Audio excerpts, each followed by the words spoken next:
करीब 500 ड्रोन और 40 से ज्यादा मिसाइल जब गिरती है तो कैसे तबाही होती है, ये ज़ेलेंस्की यूक्रेन में रोज देख रहे हैं। ये खेरसॉन का इलाका है। यूक्रेन की सेना के अड्डों को टारगेट करने के लिए पुतिन ने हमलों की बौछार कर दी है। 500 ड्रोन, 40 से ज्यादा मिसाइल, ऐसे हमलों ने यूक्रेन में ब्लैकआउट बम फोड़ने जैसा हाल किया है। ज़ेलेंस्की क्या करें, किसे बचाएं, किसे कुर्बान होने दें, क्योंकि 500 ड्रोन और 40 से ज्यादा मिसाइल यूक्रेन पर ताबड़तोड़ हमले करके पुतिन ने साफ कर दिया है कि ज़ेलेंस्की को ऐसे हमलों के लिए अब आदी होना पड़ेगा। यूक्रेन में तबाही के ऐसे वीडियो लगातार वायरल हो रहे हैं। सोशल मीडिया पर ये वीडियो डालकर ज़ेलेंस्की बता रहे हैं कि 2025 से भी खतरनाक होने जा रहा है 2026। ज़ेलेंस्की बता रहे हैं कि पुतिन के टारगेट पर यूक्रेन का हर एक शहर है। आने वाले महीनों में पुतिन यूक्रेन का क्या हाल करेंगे, ये वीडियो चीख चीख कर दुनिया को बता रहा है। ज़ेलेंस्की ने दुनिया के सामने अपना कौन सा नया दर्द रखा है, ये जरा बहुत गौर से समझिए।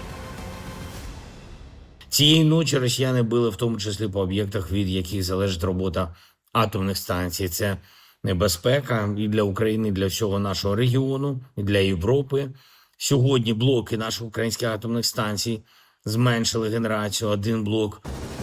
ज़ेलेंस्की का दावा है कि यूक्रेन पर अब आए दिन 500 ड्रोन से हमला किया जा रहा है, जिसमें ज्यादातर ईरान से मिले शाहिद ड्रोन होते हैं।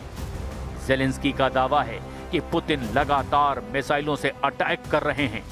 एक बार में 40 मिसाइल लॉन्च की जाती है, जिसमें हाइपरसोनिक किंजल भी होती है। ऐसे ही कई और वीडियो वायरल करके ज़ेलेंस्की बता रहे हैं कि रूस ने यूक्रेन को बहुत बुरी तरह से मारा है। इमारतों का हाल देखिए, यहां मलबे में जिंदगी खोज रहे फायर फाइटर्स को देखिए। यूक्रेन पर 2026 में बहुत बड़ा कहर टूटने वाला है। हर तस्वीर इसकी गवाही दे रही है। Ударів, який жоден терорист в світі собі не дозволяв. Черговий російський масований удар у їхньому типовому стилі, фактично всупереч дипломатичній роботі, яка триває на різних рівнях. Було більше ніж 400. ज़ेलेंस्की को पता है कि पुतिन आने वाले वक्त में यूक्रेन का क्या हाल करने वाले हैं, लेकिन उन्होंने अमेरिका के हवाले से एक ऐसी बात कह दी है जिससे व्हाइट हाउस में भी बड़ी शक की निगाह से देखा जा रहा है। ज़ेलेंस्की का दावा है कि डोनाल्ड ट्रंप किसी भी कीमत पर युद्ध को गर्मियों तक रोक देना चाहते हैं।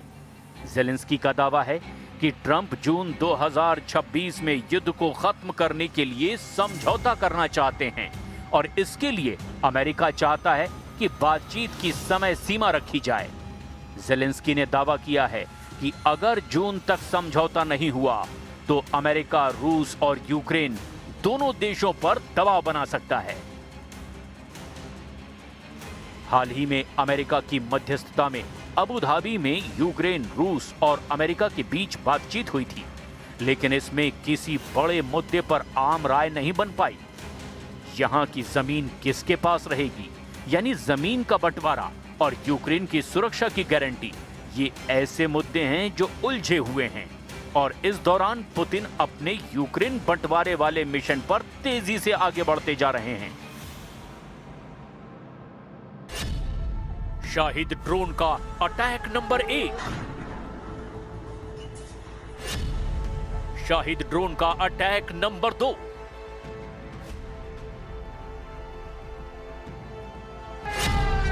शाहिद ड्रोन का अटैक नंबर 3।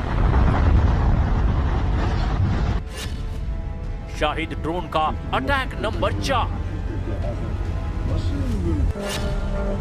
शाहिद ड्रोन का अटैक नंबर 5। रूस को ईरान से मिला शाहिद ड्रोन इस वक्त पुतिन की सबसे बड़ी ताकत बन चुका है। ये कामिकाज़े ड्रोन है, यानी ये टारगेट से टकराकर फटता है और वहां ऐसी तबाही मचाता है कि ज़ेलेंस्की शिकायत करने के लिए सीधे व्हाइट हाउस का नंबर मिलाते हैं। रूस ने सिर्फ नवंबर 2025 के महीने में ही 5,447 शाहिद ड्रोन लॉन्च किए, यानी पुतिन के ऑर्डर पर रोज 882 शाहिद ड्रोन से यूक्रेन पर हमला किया गया। जुलाई 2025 में रूस ने 6,297 शाहिद ड्रोन से हमला किया था और तब पुतिन के ऑर्डर पर रोज 203 ड्रोन लॉन्च किए जा रहे थे। अब अंदाजा लगाइए कि पुतिन 2026 में यूक्रेन का क्या हश्र करने जा रहे हैं, क्योंकि पुतिन ने 2025 के आखिरी महीने में इसका ट्रेलर दिखा दिया है। Бригадам. Я хочу подякувати кожному працівнику тих комунальних служб, які реально допомагають. Всі в Україні готові допомагати. І реально всі допомагають Києву. Це багато громад, дуже багато, державні компанії. पुतिन ने 2026 के लिए अपना युद्ध का एजेंडा सेट कर दिया है। ज़ेलेंस्की 20 शर्तों वाले युद्ध विराम के बाद पुतिन ने बहुत बड़े युद्ध की ऐसी खतरनाक तैयारी की है जिसके आगे 10 यूक्रेन भी सरेंडर को तैयार हो जाएंगे।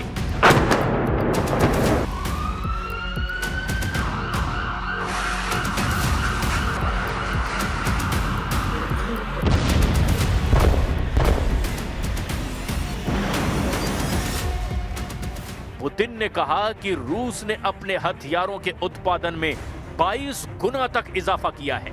टैंकों का उत्पादन 2.2 गुना बढ़ा दिया गया है। लड़ाकू विमानों और हेलीकॉप्टर के प्रोडक्शन में भी 4.6 गुना इजाफा किया गया है और गोला बारूद यानी बम, मिसाइलों और ड्रोन का उत्पादन 22 गुना बढ़ा दिया गया है। पुतिन की हथियार फैक्ट्री हफ्तों के 7 दिन 24 घंटे चालू है।